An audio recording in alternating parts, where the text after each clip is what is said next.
The PH told me that the leopard was near, and I had already deduced that based on the baboons and the Franklin. You are a little bit nervous because the last thing you want is one of your team or somebody else's team to get bitten or scratched by a leopard. Until he just, bam, appears on the limb, and you're like, oh my God, he's there.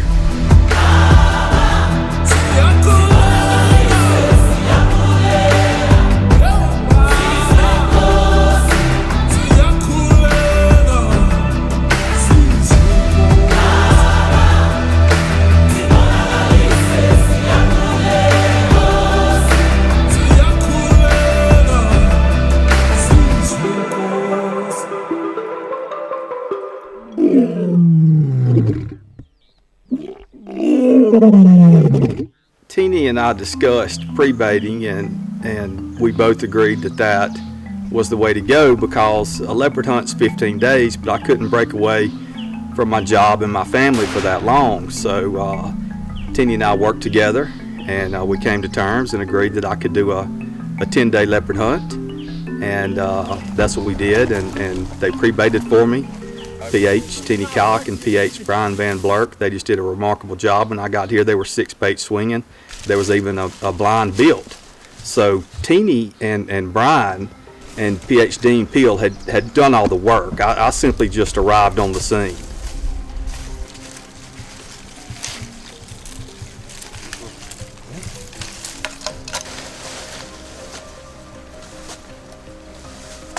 Once the leopard hit,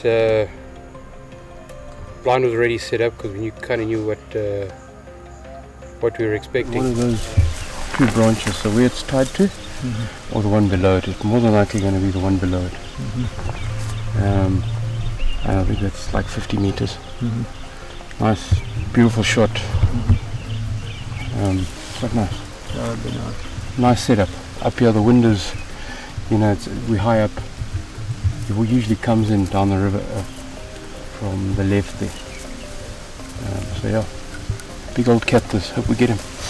And I've actually been hunting this cat for a couple of years, and a couple of PHs have failed on him. So what we wanted was minimal disturbance, as you always do. So I already had a blind built and everything that Dean did, and we got to the bait and it had been fed on. We were very happy. Big old cat track, the one we knew that we'd been after for a while. And I said to Joe, right, this is it, but you can see where the elbow is there, sort of. And just above that. Straight in there. And his bucket. I got it.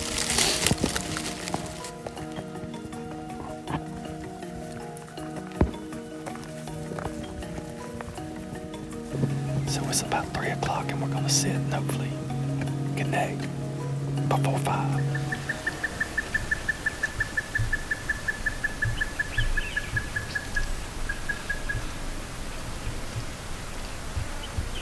It was the most remarkable hunt ever, because it was just like you read about in the books.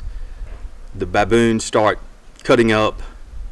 30 minutes later, the Franklins start calling, and there was a hawk on the bait, and he just absconded. And the PH told me that the leopard was near, and I had already deduced that based on the baboons and the Franklin. But it's just almost one of those, this is way too good to be true things, so you don't really believe, even though your PH is telling you that the cat's close, that he's close, until he just, bam, appears on the limb, and you're like, oh my God, he's there. Next thing, he was in the tree, as I always do, and I said to Joe, right, get ready, he's in the tree. Had a look at him. He was the one we had wanted. He had a distinguishing mark on his chest, and Joe let rip.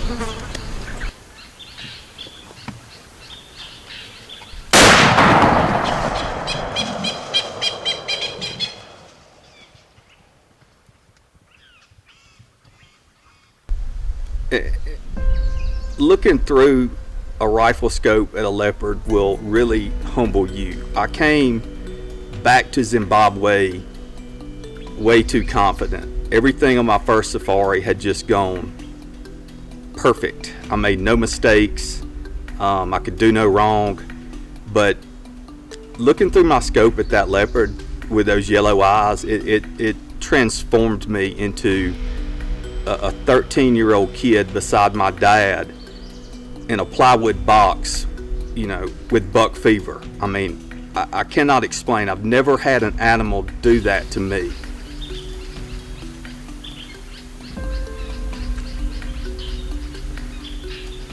When I took the shot, I was extraordinarily confident in the shot.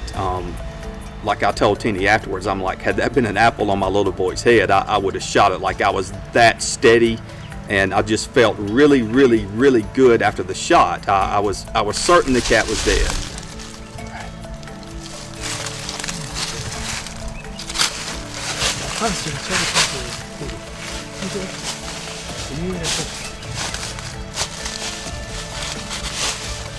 Initially, I thought it might have been a bit low, and once we, started following, I realized that, it might have been a little bit further back than we would have liked. So I went as far as I could that night. Eventually, we lost tracks, we lost blood, and it wasn't the most friendly territory to be following a potential wounded leopard.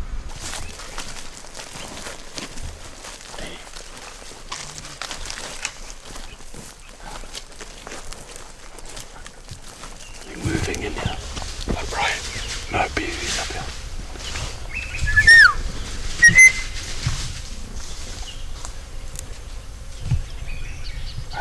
Maybe a chiquari or something, but there's something in there. Just watch BVB on that side.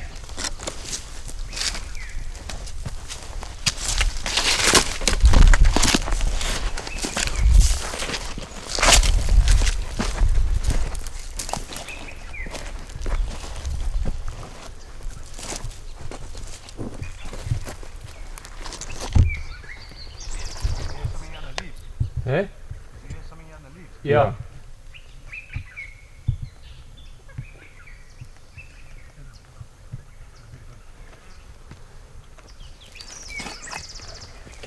Brian and Tinie both said that if the cat were hit low, that we would find him. He would still be very much alive, but he would not be far.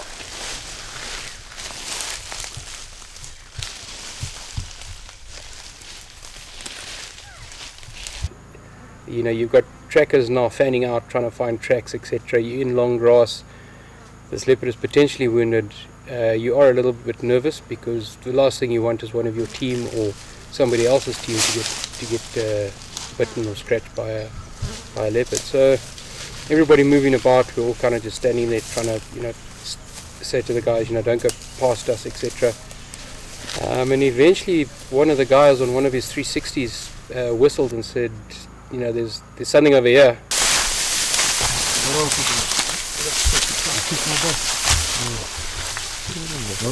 Yeah.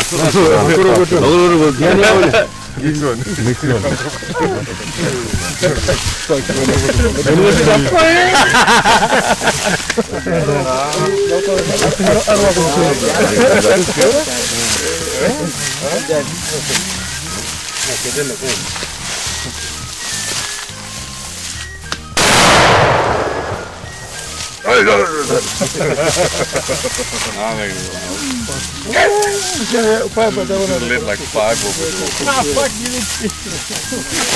Huh? Yeah, you're still alive. Fuck. Almost got me. No, I'm joking. He was stunned. What'd you shoot for? Just to let me know? Just to let you know. You're lying. I'm dead serious. I said, listen. And the hyenas didn't touch you? Didn't touch you. That's why we dropped the bait last night and drug it up here.